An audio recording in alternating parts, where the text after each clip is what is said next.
losing control of my muscles, and so it was a thumb-driven throttle, and my thumb just quit working, and my hand started drawing up to my chest, and I could feel my airways start to close off, and just profusely pouring sweat.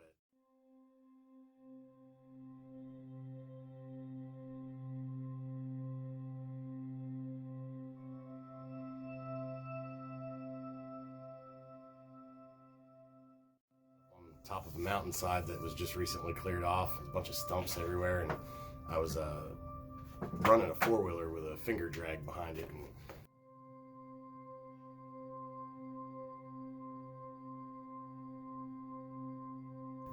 I was just wrapping up, almost done, and I got caught up on a stump and ripped it up, and before I knew it, I was covered with hundreds of yellow jackets.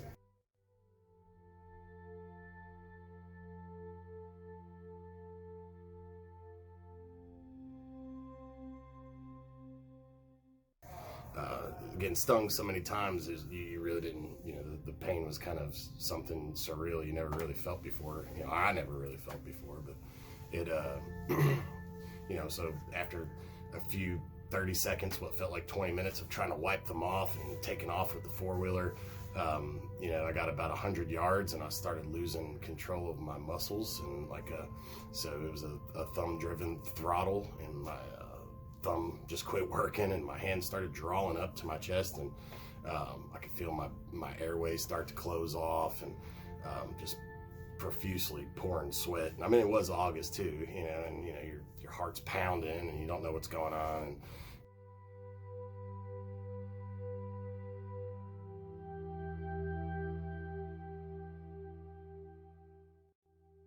praying out loud, just, Lord, please not like this. It's not the way you imagine, you never really imagine yourself and how you're going to, it's going to end, but I felt like it was about to happen, and I just, right before I fell, passed out or whatever, I just remember praying and, please not like this. And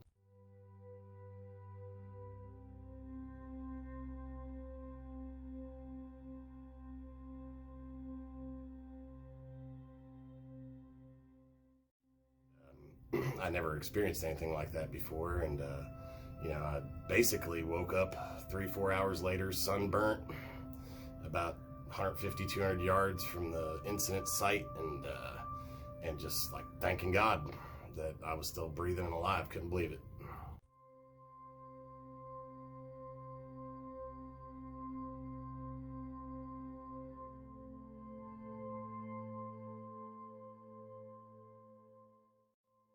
Things differently. I mean, let people know where I was at, number one, what I was doing, try to set a time that I was going to be back, to throw some kind of flag off, to, hey, he's not back, something may be wrong, or, maybe even have some two-way radios if I'm way out there. I mean, there's a variety of things that I would do differently, that I do differently today when I'm out in the woods.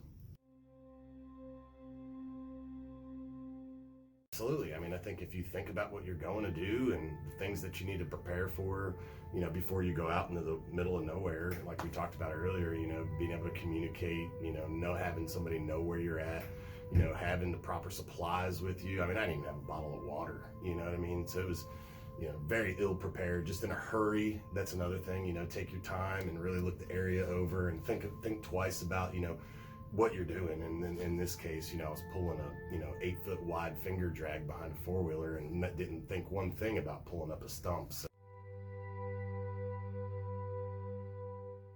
So I guess the biggest takeaway from this is not necessarily the bug scenario, but safety in general. I think the biggest message that I have for other people is that it's not all about you.